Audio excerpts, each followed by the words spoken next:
c'est quelque chose d'extrêmement sérieux, puisque c'est un texte de Boris Vian. Et donc, comme tout le monde le sait, c'est un auteur sérieux.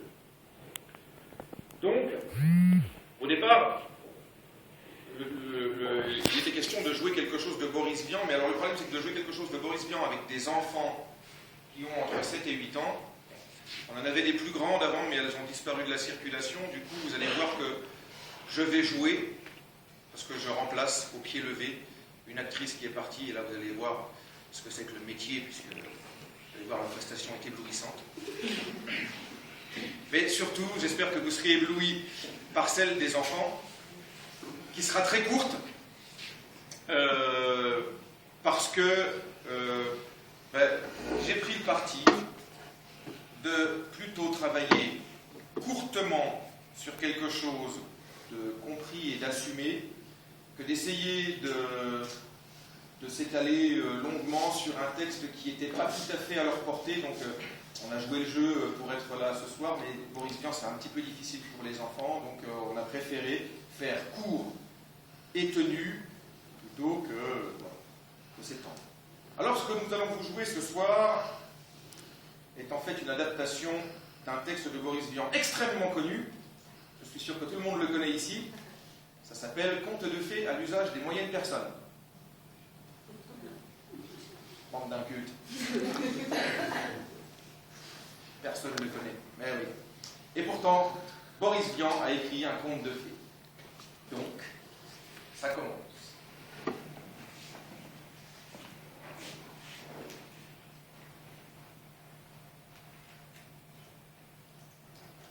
Vous croyez? Ça va se passer comme ça? Ben non. Ah, mieux. Conte de fées à l'usage des moyennes personnes. Le premier chapitre n'est pas de moi, signé l'auteur. Il était une fois un prince beau comme le jour.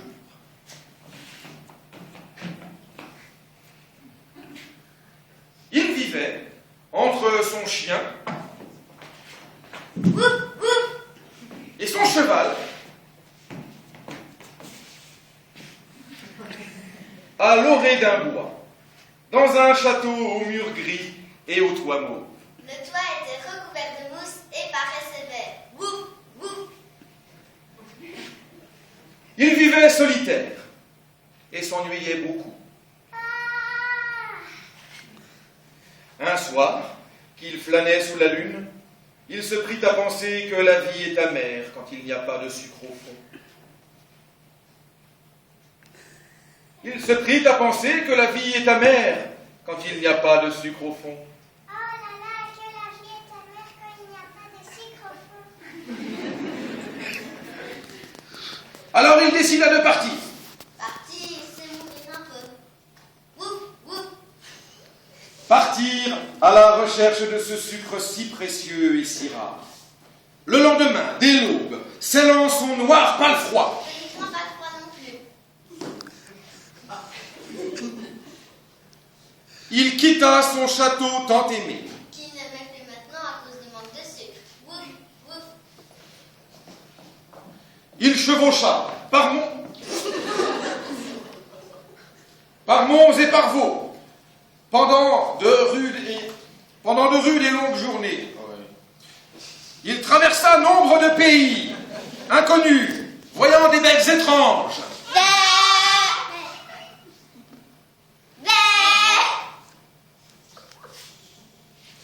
Comme il pleuvait, il prit un parapluie et s'abrita. Puis d'Orion. S'abrita, puis d'Orion. Ensuite, la pluie ne tomba plus. Il fut bien heureux et bien aise de rencontrer un limaçon.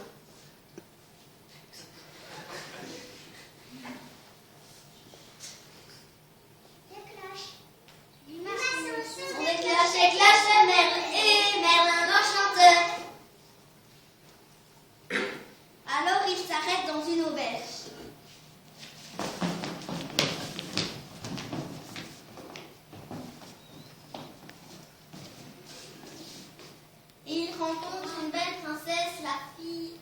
jacquard.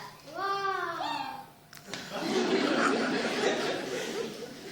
Et qu'est-ce qu'elle fout dans cette auberge? Elle a du sucre. Par le dragon qui habite cette forêt, on peut y trouver du sucre. La fillette rougit, tourna l'œil et mourut.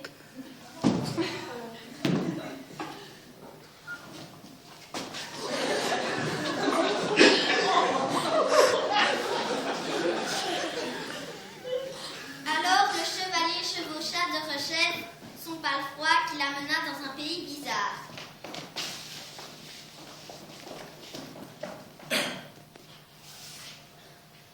La route était blanche et le soleil pointu. Chaque pas était à Joseph, car il s'appelait Joseph, une souffrance pour son palefroid. Il n'y avait pas 3 ans qu'il marchait quand apparut devant lui une cabane à lapins, où dansaient des elfes en susurrant une romance. Par les champs et par les moines qui retroussent leurs jupons, montre-moi ton péritoine, je te dirai qui tu es. L'air langoureux et mélancolique plut à Joseph, qui s'enfuit au grand galop.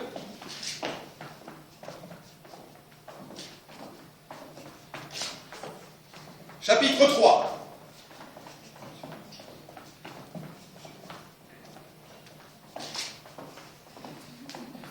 Sans intérêt. Chapitre 4. Ah donc, Joseph, moult temps chevaucha, et l'entrée de la caverne apparut. Alors il tira de ses fouilles un livre de cuisine du docteur Pomian et l'ouvrit. Puis il prit son arc et alla tuer un poulet dans la basse-cour attenant à la caverne.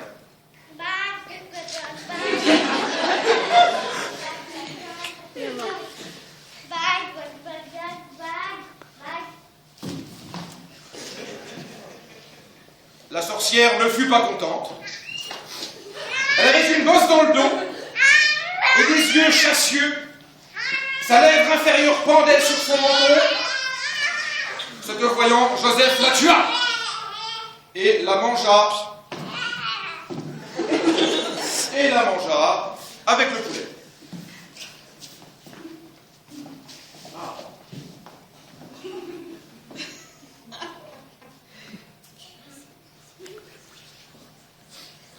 Évidemment, normalement, c'était tourné dans l'autre sens. Et on le voyait bien. Mais là, on ne voit plus rien. Ça ne fait rien. Parce que c'est à ce moment-là que la terre s'ouvrit sous leurs pieds. Et que tous tombèrent dans un grand trou noir, en poussant un cri d'effroi.